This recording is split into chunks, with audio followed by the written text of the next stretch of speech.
اللہ تعالیٰ نے انسان کو جو مختلف مزاج بنائے ہے، اس اختلاف کے علاوہ بھی انسان کے اندر دو خصوصیات اللہ نے رکھی ہیں۔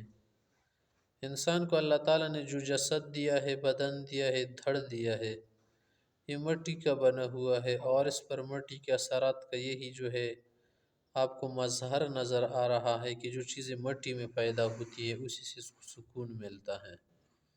انسان کے یہ جو بدن آپ کو نظر آ رہا ہے، کوئی بھی انسان کسی بھی علاقے خطے کا، اس کو اسی زمین کی چیز جو ہے کیا ہوتی ہے، کھانی پڑتی ہیں۔ سبزیاں، پھل، میوہ وغیرہ کچھ بھی قسمیں ہو، اناج، غلہ جات، فصل وغیرہ چیزیں کھا لیتا ہے۔ انسان کے اندر یہ خصوصیت اللہ تعالیٰ نے بدن میں رکھی ہے، اور بدن کے اندر اللہ تعالیٰ نے یہ ضروریات رکھی ہیں کہ مختلف قسم کی چیزیں اس کی تکمیل کی جائے۔ اس لیے تو انسان جو مختلف قسم کی کھانے کھاتا ہے تاکہ اس کے بدن میں جو مختلف ضروریات ہیں وہ پوری ہو سکے۔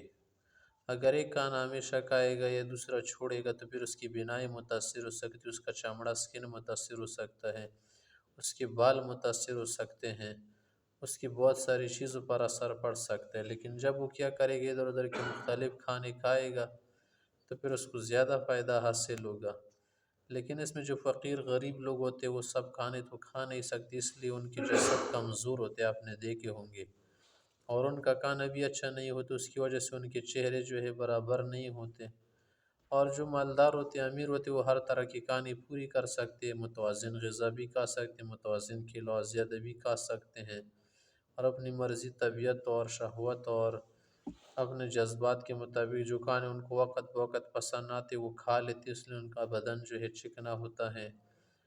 ان کی جو ہے زندگی آپ کو ایسی لگتی گویا لمبی ہوتی ہیں، وہ کیا ہوتے ہیں، تندرست رہتے ہیں، اور اس کے علاوہ خوش ہوتے۔ فقیر غریب آدمی اپنی ضرورت کی غذا بھی پوری نہیں کر سکتا، تو اس کی وجہ سے اس کی ٹینشن اور بیماری، سوچ فکر زیادہ ہوتی ہیں، ان کے دماغ وغیرہ پر اثر زیادہ پڑتا ہے، بال بھی جلد سفید ہو جاتے ہیں، کیونکہ اس کی جو ضرورت ہے وہ پوری نہیں ہو رہی ہے مٹی سے جو اس کو ہونی چاہیے۔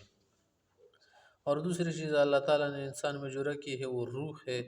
روح کے لیے اللہ تعالیٰ نے جو غذا عنایت فرمائی ہے وہ دین، اسلام، قرآن، وحی کی صورت میں ہے۔